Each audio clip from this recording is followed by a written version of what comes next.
Hello दोस्तों, नमस्ते, प्रणाम। मैं आपकी पुष्पा अम्बेडकर नगर से स्वागत करती हूँ अपने यूट्यूब चैनल में। दोस्तों, आप सभी लोग कैसे हैं? आशा करते हैं आप लोग अच्छे होंगे, स्वस्थ होंगे, मस्त होंगे। तो दोस्तों, आप सबके बीच में एक विवाह गीत लेके आए हैं। आप सबको कैसा लगता है कमेंट बॉक्स में जरूर बताइएगा।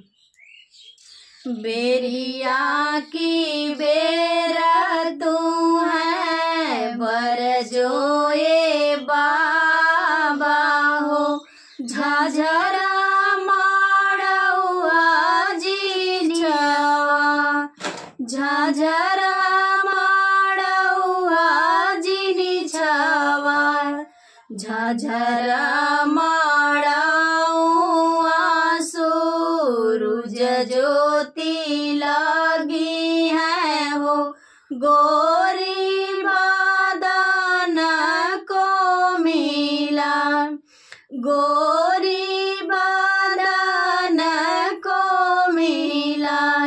कह तू तये बेटी छात्र पीटावा तो हो, नेतावा न डर तो हार, नेतावा न डर तो हार। काहे के मोरे बाबा छात्र पिटाई बाहो, नेतावा न डर बाहार। आजू की रातिया बाबा तुहरे माड़ाऊआ हो, बेहने सुंदर बरसात, बेहने सुंदर बरसात।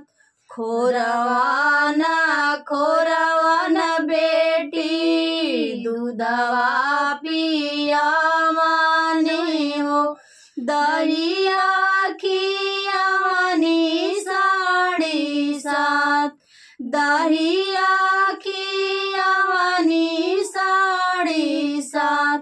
ओ कहने की नाही मनलू ये बेटी हो, धैलू सुंदर बरसात, धैलू सुंदर बरसात। तो दोस्तों, बड़े मेहनत से हम लोग गाना गा रहे हैं। आप लोग को कैसा लगा कमेंट बॉक्स में आप लोग जरूर बताइएगा, और अच्छा लगे तो वीडियो को शेयर करना ना भूलें। धन्यवाद।